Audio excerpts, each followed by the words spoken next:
और irrational number के बारे में। ठीक है, तो रेशनल नंबर क्या होते हैं बता सकता है कोई? Sir, a number which is Sir, numbers in the form of P upon Q, where P and Q are integers and Q is not equal to 0. ठीक है, चलो रेशनल नंबर क्या होता है, जैसा आप लोगों ने बताया कि a number of the form P by Q, है ना, a number of the form P by Q। P by Q का मतलब क्या हो गया कि कुछ न्यूमरेटर में होगा और कुछ डिनोमिनेटर में होगा, इसका मतलब सिर्फ यही होता है। ठीक है, अच्छा इसके आगे आपने क्या बताया कि where P and Q are integers, ये भी आप बता रहे हो क्यों? क्योंकि कोई भी वैल्यू ले सकता है और इंटीजर्स के साथ साथ ये को-प्राइम्स भी होते हैं। को-प्राइम क्या होता है? सर, जो सिर्फ अपने आप से या 1 से डिविजिबल ना हो और भी नंबर्स उसके फैक्टर हो। तो देखो नंबर्स जिनका दो नंबर्स ले लिए जिनका HCF अगर 1 हो जाए, है ना, यानी कि वो एक दूसरे के टेबल में ना आए, या फिर ऐसे कहो कि वो सिंपलेस्ट फॉर्म में हो। जैसे कि मैं कहूँ 5/7, तो 5/7 5 के टेबल में 7 नहीं आ सकता और 7 के टेबल में 5 नहीं आ सकता, तो इनको हम क्या बोलते हैं? को-प्राइम्स। इनका HCF 1 होता है। ठीक है, अगर मैं आपसे कहूँ कि 2/20 है, अगर एक नंबर 2/20 एक नंबर है, ऑब्वियसली ये P by Q के फॉर्म में है, तो ये रेशनल नंबर होगा, लेकिन इसको हम ऐसे लिखेंगे तो ज़्यादा बेहतर है, 1/10, है ना, ऐसे लिखेंगे। क्यों? क्योंकि 2 के टेबल में अभी भी 20 आएगा। ठीक है, तो P by Q का मतलब 2/20 वाला फॉर्म नहीं होता है, ये वाला फॉर्म होता है, सिंपलेस्ट फॉर्म। समझ में आ गई बात?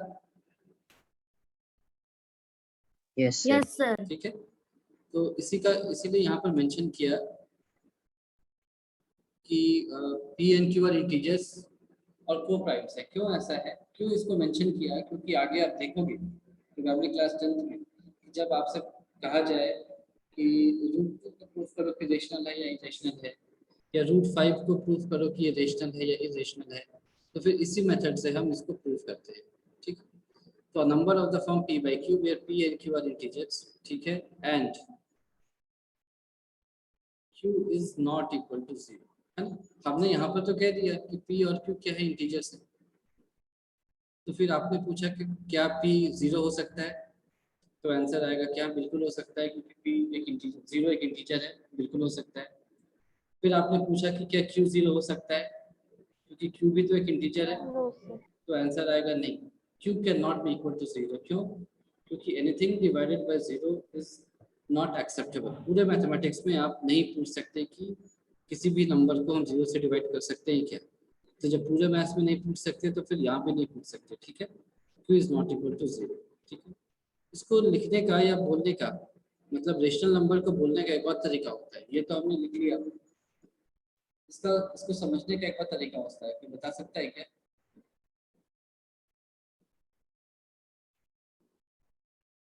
बता सकता है, और क्या, कैसे इसको हम डिफाइन कर सकते हैं रेशनल नंबर को?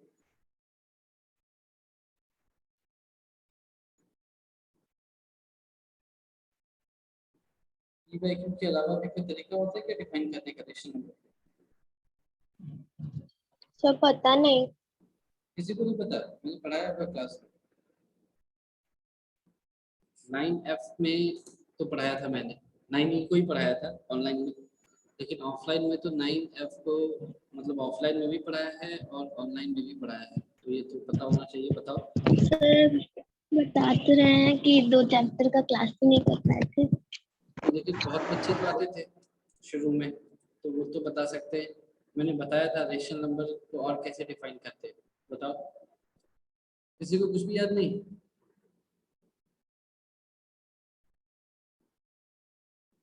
हेलो, आवाज आ रही है? Sir Yes, non sir, terminating हाँ, क्या क्या? Non terminating repeating. हाँ हाँ, वेरी गुड। एक तो तरीका हो गया उसके फॉर्म को लेकर के कि वो दिखता कैसा है, उसकी शक्ल कैसी है, तो आपने कह दिया कि वो तो P बाई क्यू के फॉर्म में है। दूसरा इसी को आगे बढ़ाता है कि अच्छा P बाई क्यू है, ठीक है मान लिया, तो कोप्राइम्स में ये भी मान लिया, जैसे कि मैंने मान लिया कि 5/7 है।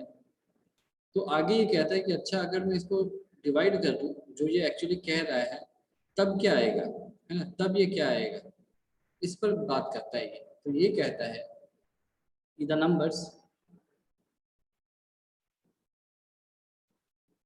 which are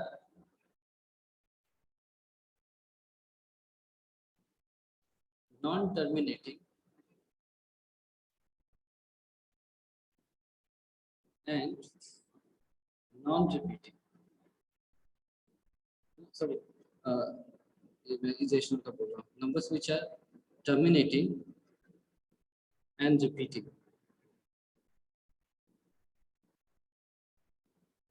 are called rational numbers.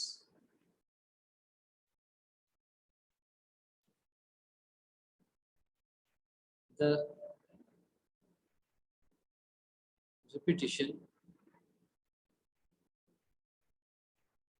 can take place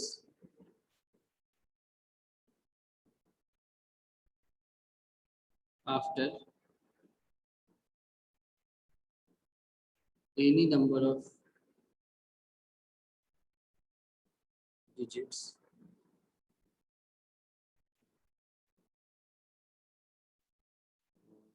following the decimal.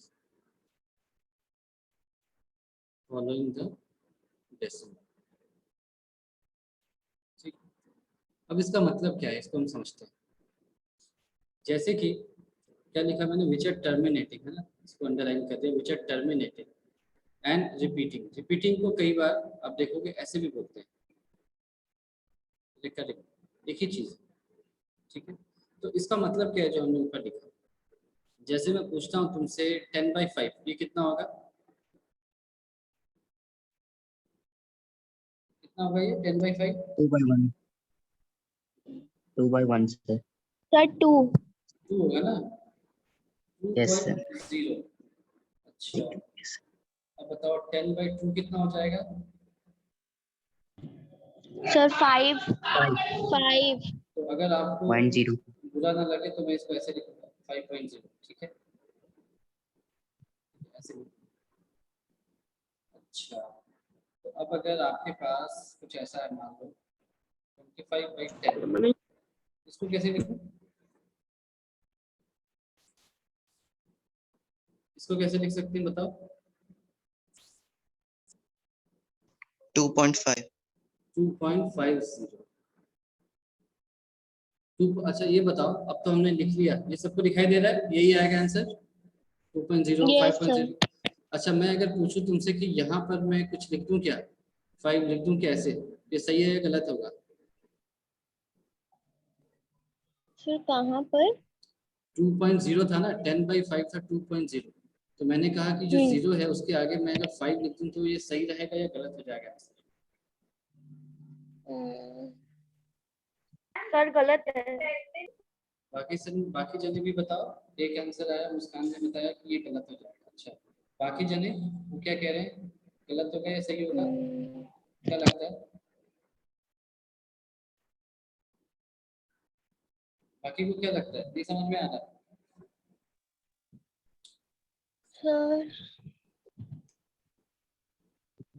Sir गलत है। अच्छा बाकी केवल 2 आंसर आए गलत हैं है। सोचने के बाद।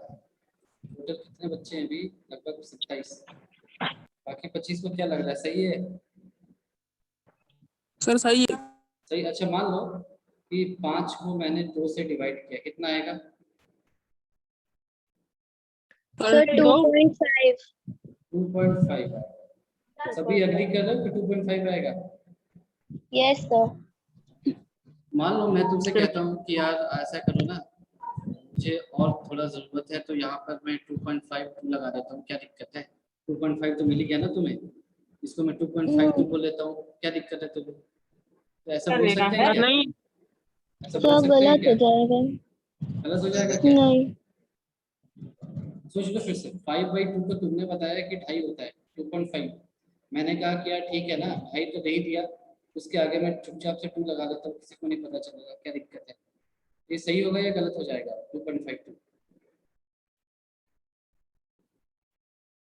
बोल नहीं रहा आप, सर गलत केवल एक जन होगा। नहीं बोला, बाकी को क्या लगता है? बाकी को सर गलत है। गलत है। पक्की बात है गलत है?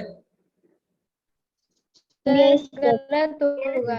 नहीं लिख सकते ना ऐसा, क्यों नहीं लिख सकते? इसको यहाँ पर प्रूफ भी कर सकते हैं। 2.52 को तुम 2 से मल्टीप्लाई करके देखो कितना आएगा, 40 कितना आएगा, 5 तो नहीं आया, इसका मतलब ये गलत था। ठीक है, ठीक है ना? Yes sir. अब तुम पूछ सकते हो इसका हम जो पढ़ रहे हैं उससे क्या लेना देना, अभी बताता हूँ क्या लेना सर देना। इसका मतलब है, सर हाँ बोलो। 10/5 के आगे जो आपने 2.0 के बाद 5 लिखा है वो सही है कि ये गलत तो है? ये तो तुम बताओगे ना, हम तो लिख दिया ऐसे। सर गलत है ना? मुझे तो लग रहा है, बाकी को क्या लग रहा है? बाकी लोग किसी ने सही भी बता दिया इसे, इसका सर मतलब मुझे भी लग रहा है। ये भी गलत है ना? ऐसा कभी सुना है तुमने? 5 का टेबल पढ़ा है तो 5 इंटू 5 वन सा 5, 5 into 2.05 times is equal to 10, फिर वापस से 5 इंटू 5 थ्री सा 15। ऐसा स्कूल में टेबल पढ़ा था क्या? पढ़ा था क्या ऐसे टेबल स्कूल में? 5 वन सा सर 5। आप लिख रहे हैं ना तो कुछ देर बाद हम लोग को दिख रहा है। कोई बात नहीं, दिख तो रहा है। हाँ सर, नहीं ऐसे नहीं पढ़ा था। ऐसे नहीं पढ़ा था कि 5 वन सा 5, 5 2.05 टाइम्स सा 10, 5 थ्री सा 15, फिर मन हुआ तो ऐसे बोल दिया 5 इंटू 4.15 टाइम्स सा 20, फिर 5 5 सा 25। ऐसा टेबल नहीं पढ़ा था स्कूल में? नहीं नो सर। नहीं क्यों नहीं पढ़ा था? सर वो तो नहीं पता, नहीं पढ़ा था क्योंकि इसमें गलत होता है इसके लिए नहीं पढ़ा। देखो अभी एक बार ध्यान रखो, क्या पढ़ के आ रहे हो आप? मैथ्स पढ़ रहे हो तो मैथ्स में एक्सेप्शन नहीं होता केमिस्ट्री की तरह, है ना? केमिस्ट्री में आप पढ़ते हो, आप हीट करोगे तो कुछ और रिएक्शन आएगा, उसको और ज़्यादा हीट टेम्परेचर दे दोगे तो बॉन्ड्स टूट जाएंगे, तो रिएक्शन जल्दी होगा, है ना? ऐसा कुछ होता है ना केमिस्ट्री में, अगर आपने पढ़ा हो तो, नहीं तो आप आगे पढ़ोगे, ऐसा होता है। मैथ्स में ऐसा नहीं होता, मैथ्स में आप कहोगे कि यार 5 इंटू 2 तो 10 होता था, मान लिया, लेकिन मुझे क्या है ना कि अभी 2.0005 की ज़रूरत है, तो चुपचाप यहाँ पे लगा देते हैं ना और 10 लिख देते हैं, क्या पता चलेगा? ऐसा ऐसा कुछ नहीं होता है मैथ्स में, फालतू इमोशनल बातें नहीं होती हैं, है ना? वो टेम्परेचर पर, हीट पर, प्रेशर पर डिपेंड नहीं करता। मैथ्स में जो होता है वही होता है हमेशा। ठीक है, समझ में आ गई बात? Yes sir. बिल्कुल। यस। तो आप, मैं आपको ये सब क्यों बता रहा हूँ? इसलिए बता रहा हूँ कि 10 डिवाइडेड बाय 5 का मतलब है 2.0, और सिर्फ इतना ही मतलब है। इसके आगे कुछ भी लिखोगे वो गलत हो जाएगा, वो नहीं लेगा। ठीक है, उसी तरह से अगर मैं 10/2 कहता हूँ तो इसकी वैल्यू क्या आएगी बताओ? 5.0, यहीं पर रुक जाएगी, इसके आगे कुछ भी नहीं लेगा। ठीक है, तुम चाहो कि अगर मैं 0.0005 लगा दूं तो बहुत ही छोटा सा वैल्यू है, क्या दिक्कत है 5 को? तो दिक्कत है 5 को, वो नहीं ले सकता, है ना? वो बहुत ही स्ट्रिंजेंट और एडामेंट है, इसके आगे वो कुछ भी एक्सेप्ट नहीं करेगा।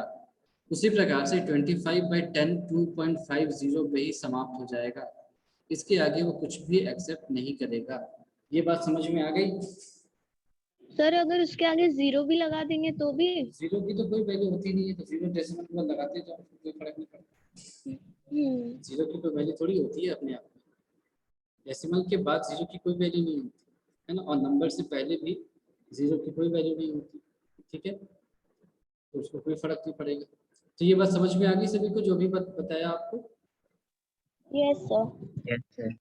तो इसका मतलब क्या है, क्यों ये सब डिस्कस किया? इसका मतलब ये है कि इस तरह के नंबर्स को हम क्या बोलते हैं? टर्मिनेटिंग नंबर्स, यानी कि वो खत्म हो गए, टर्मिनेटिंग नंबर्स। ठीक है, यानी कि वो खत्म हो गए, इसके आगे वो कोई वैल्यू नहीं लेगा, है ना? 10/5 इज इक्वल टू 2.0 है, उसके आगे वो कोई वैल्यू नहीं लेगा, है ना? 10/2 हो जाएगा 5.0, इसके आगे वो कोई वैल्यू नहीं देगा। फिर 25/10 हो गया आपका 2.50, उसके बाद वो कोई वैल्यू नहीं लेगा। टर्मिनेटिंग नंबर्स हो जाएंगे, ऐसे नंबर्स को टर्मिनेटिंग कहते हैं जो एक पॉइंट के बाद रुक जाए, और ये रेशनल नंबर का पार्ट होता है। ये रेशनल नंबर का पार्ट होता है। ठीक है, समझ में आ गया? Yes sir. अच्छा, आगे बढ़ते हैं, इसको भी यही छोड़ते हैं। वापस इस पर आने से पहले एक और चीज डिस्कस करते हैं। जैसे मान लो मैंने आपसे पूछा 10/3 कितना होगा, क्या लिख सकते हो आप इसका आंसर? सर 3.333 ऐसा होता है क्या? ऐसा होगा? Yes, sir. अच्छा, यस सर। Yes sir. तो अब मुझे कोई बता सकता है कि मैं अगर 20/6 लिखूं तो क्या होगा? 20/6 हाँ, कुछ तो होता होगा, क्या होगा? 3.333. 3.33, सोच लो। Yes, sir. No sir, वही 3.33। सेम आंसर फर्स्ट वाला है. चलो, सेम आंसर क्यों? क्योंकि इसको 2 से मल्टीप्लाई Yes, कर ऊपर sir. नीचे तो यही आ जाएगा। 3.33 तुम कह रहे हो तो मैंने लिख लिया। अच्छा, अब मैं मान लो ऐसा लिखूं, क्या लिखूं? मान लो 16/6 लिख दिया तो ये क्या आ जाएगा, बता सकते हो?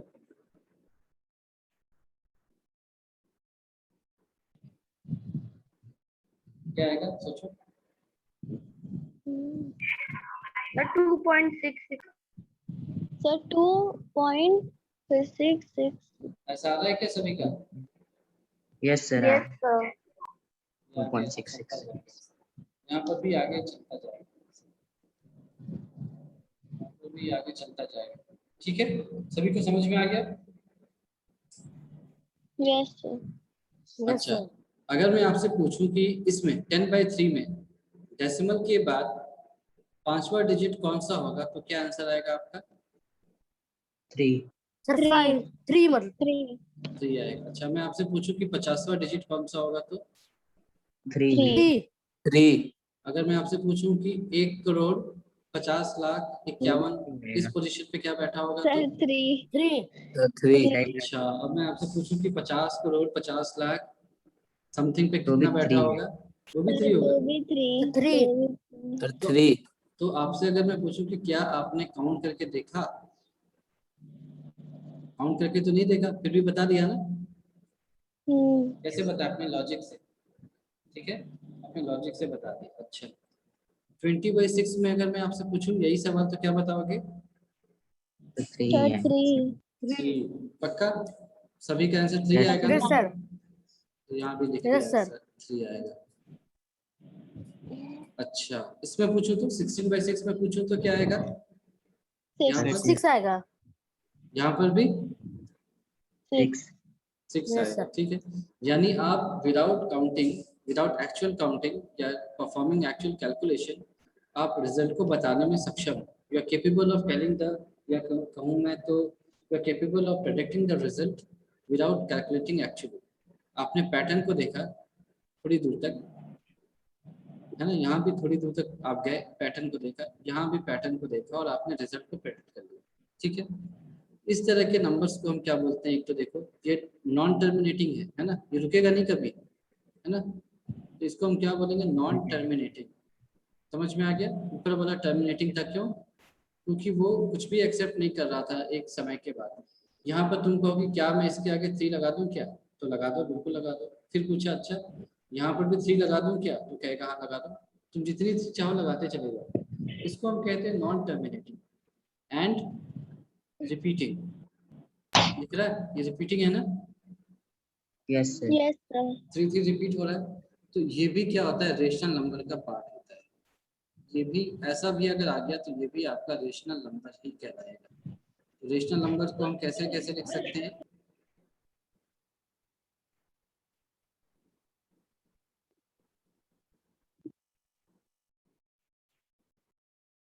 एक क्या हो जाएगा आपका? Terminating,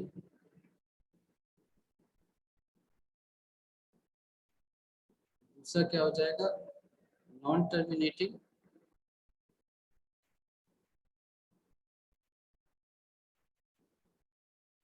but repeating. क्लियर है ये? है ना? Yes, sir. तो रेशनल नंबर्स को दो तरह से हम डिफाइन कर सकते हैं। पहला p/q जो आपने कहा था, तो p/q को जब सॉल्व करेंगे, है ना? यहाँ पे लिख देता हूँ on solving p by q, p by q को जब सॉल्व किया तो क्या आएगा, या तो टर्मिनेटिंग आएगा या फिर नॉन टर्मिनेटिंग बट रिपीटिंग आएगा। समझ में आ गया ये बात समझ में आ गई? Yes, sir. तो आपसे सवाल कैसे पूछा जाएगा, रेशियल नंबर कैसे बताओगे?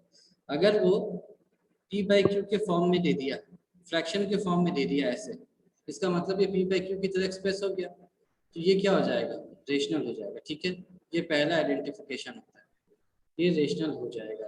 समझ में आई बात? है ना, क्लियर है? Yes, sir. दूसरा, अगर आपको रेशियो में देखो, आपको अगर ऐसा दे दिया जाए, वैल्यूज दे दिया जाए 2.05 05 05 05 05 ऐसा दे दिया जाए, तो ये आपको दिख रहा है ये क्या है, नॉन टर्मिनेटिंग तो है मगर रिपीटिंग है, तो ये भी एक रेशनल नंबर ही होगा। ठीक है, और अगर आपको दे दिया जाए 5.20, तो ये भी क्या होगा, ये टर्मिनेटिंग है, तो ये दोनों भी क्या हो जाएंगे, आपको रेशनल नंबर ही होंगे। ठीक है, आया समझ में आई? Yes, sir. I will.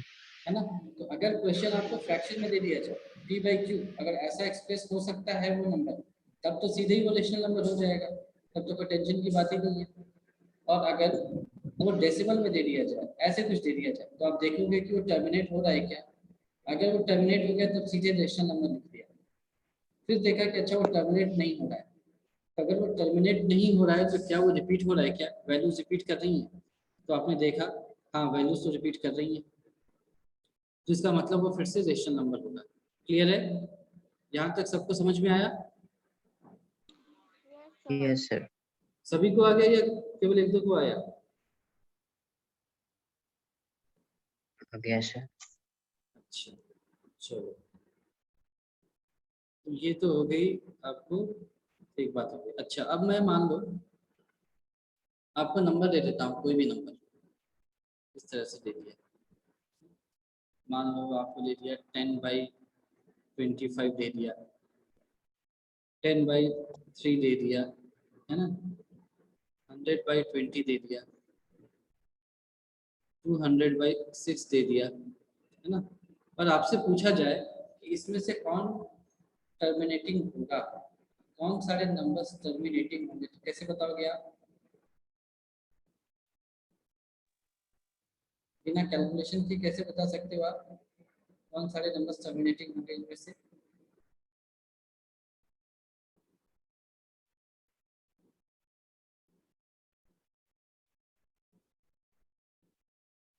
Question समझ में आई क्या पूछा? Yes sir.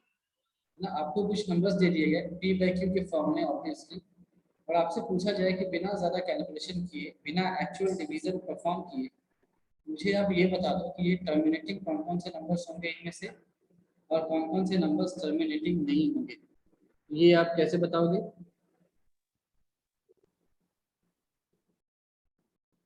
बताओ जल्दी, कैसे आंसर दोगे आप?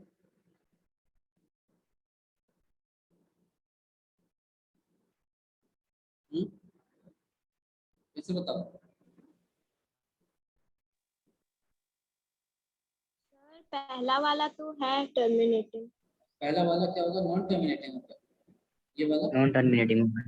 ये नॉन टर्मिनेटिंग। 5.20 आएगा.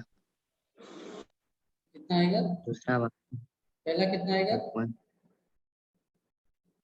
5.20। 5.20, 10/25। फिर से जरा करके बताओ, 10/25 कितना आ रहा है?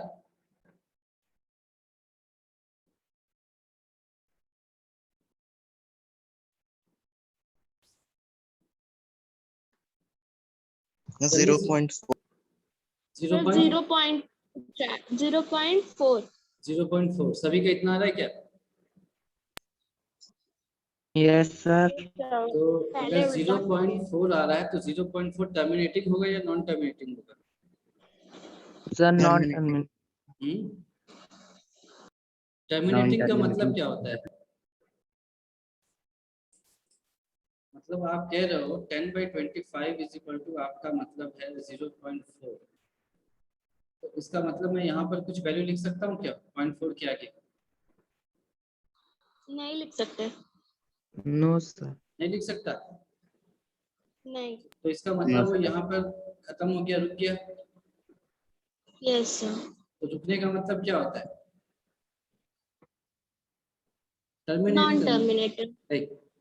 रुकने का मतलब, बंद होने का मतलब टर्मिनेटिंग होता है, कभी सुना नहीं है? सर ये छत्रपति तो उल्टा ही शिवाजी नाम है। टर्मिनस, हाँ कभी टर्मिनस वर्ड सुना है यस सर, मुंबई में ट्रेन में होता है। ना? छत्रपति शिवाजी टर्मिनस, इसका मतलब क्या होता है? लोकमान्य तिलक टर्मिनस। इसके आगे ट्रेन नहीं जा सकती क्योंकि इसके आगे स्टेशन ही नहीं है। वैसे ही अगर तुम हावड़ा जाओगे तो हावड़ा में टर्मिनेट वो है, टर्मिनस है वहां पर भी, मतलब उसके आगे ट्रेन नहीं जाती है। वैसे ही अगर साउथ में जाओगे चेन्नई में, तो चेन्नई के आगे ट्रेन नहीं जाएगी, वापस ट्रेन ऐसे जाती है, फिर वापस इसी रूट से वापस आती है। क्यों? क्योंकि इसके आगे समंदर है, तो वहाँ रेलवे लाइन नहीं है। उसे वैसे ही आपका विशाखापट्टनम, वाइजैक जिसको कहते हैं आंध्रा में, वहाँ भी जाओगे तो सेम है, उसको भी टर्मिनस कहते हैं। क्यों? क्योंकि ट्रेन आती है वापस चली जाती है ना, इसके आगे नहीं जाएगी। जैसे आपकी वाराणसी में होती है ना, कि ट्रेन आई यहाँ से, दिल्ली से आई, फिर यहाँ से आगे हावड़ा चली गई, ऐसा नहीं होता है ना, समझ में आया? तो टर्मिनस का मतलब होता है रुक जाना, टर्मिनेट करना, ठीक है? समझ में आया?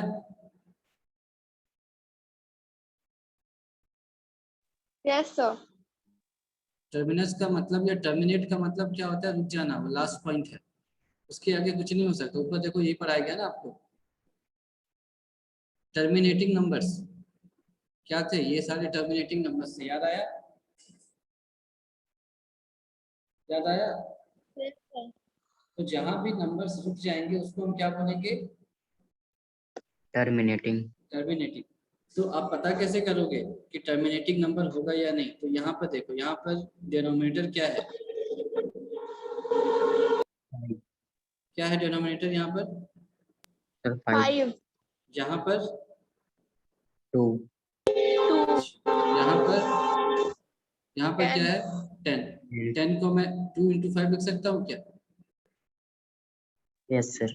अच्छा, नीचे आ जाओ वापस, जो ये वाला क्वेश्चन दिया था 25। 25 को मैं क्या लिख सकता हूँ? 5 का स्क्वायर लिख सकता हूँ।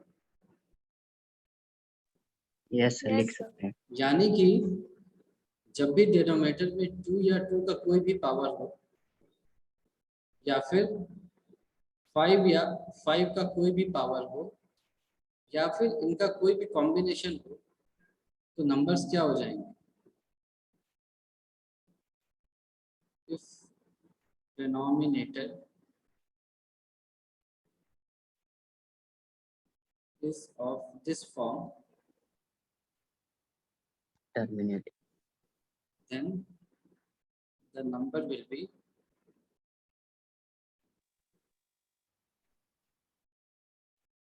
terminating। समझ में आया? यानी कि डिनोमिनेटर या तो सिर्फ 2 हो, या 2 का कोई भी power, 2 to the power 0, 2 to the power 1, 2 square, 2 cube, कुछ भी हो, या फिर 5 का कोई भी पावर हो, 5 या 5 का कोई भी पावर, या फिर इन दोनों का कॉम्बिनेशन, जैसे एक 2 to the power 10 हो गया इंटू 5 हो जाए, या 2 × 5 का क्यूब हो जाए, या 2 क्यूब × 5 स्क्वायर हो जाए, कुछ भी हो जाए, दोनों का कॉम्बिनेशन हो जाए। यानी कि अगर नीचे सिर्फ 2 और 5 आपको दिखाई दे, सिर्फ इतना दिखाई दे, तो नंबर क्या होना चाहिए? टर्मिनेटिंग होना चाहिए, नहीं तो क्या होगा? नॉन टर्मिनेटिंग, और एल्स नॉन टर्मिनेटिंग। समझ में आई बात? यस सर, आ गई। पक्की बात? समझ में आ गई सभी को? यस सर, आ गई। Yes, sir. तो अगर मैं आपसे ये पूछूं कि, ऐसे पूछूं कि 30/6 ये टर्मिनेटिंग होगा या नॉन टर्मिनेटिंग होगा, तो क्या बताओगे? Not terminating. अच्छा, अगर आपको मैं बोलूं 6/30, तो ये क्या बताओगे?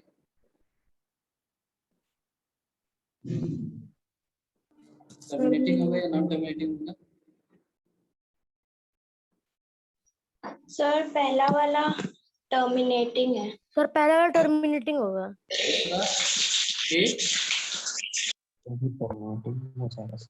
वैल्यू 0.2 आएगी जो कि टर्मिनेटिंग है, उसके आगे वो नहीं सर ये भी टर्मिनेटिंग है। कैसे टर्मिनेटिंग है कैसे पता? सर क्योंकि 0.5 आएगा। वो एक्चुअल कैलकुलेशन करने के बाद आएगा। तो देखो ये जो हमने लिखवाया ऊपर वो सिंपलेस्ट फॉर्म में होता है, यानी कि आपको इस फॉर्म में अगर आपको ध्यान हो क्या लिखवाया गया था आपसे, एक मिनट, टू प्राइम्स यानी सिंपलेस्ट फॉर्म।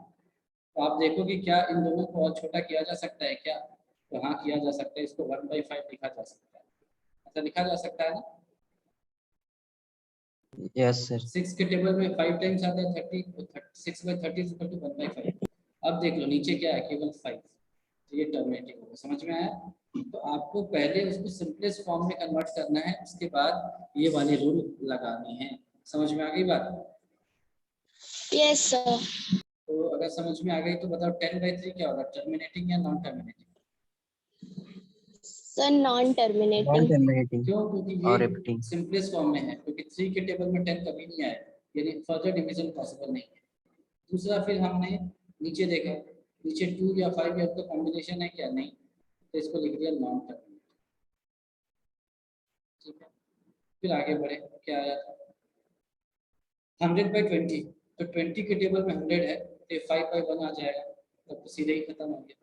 फिर इसको देखो 200/6, तो आपसे पूछा जाएगा क्या इसको आगे और डिवाइड किया जा सकता है? तो आपको दिख रहा है 2 के टेबल में दोनों आते हैं, तो 2 से डिवाइड Yes, कर दो sir. तो ये 100/3 हो जाएगा। अब ये आगे डिवाइड हो सकता है क्या? नहीं हो सकता है ना। No sir. No sir. नहीं हो सकता, तो फिर देखा नीचे क्या है ना, नीचे क्या है, नीचे 3 है, तो फिर ये क्या हो जाएगा? सर 33.333। हमें वो वैल्यू नहीं चाहिए, हमें तो सिर्फ ये बता रहा हूँ। यहाँ तक ठीक है, क्लियर है? Yes sir. ठीक है, यहाँ तक Yes, आपको sir. समझ में आ गया।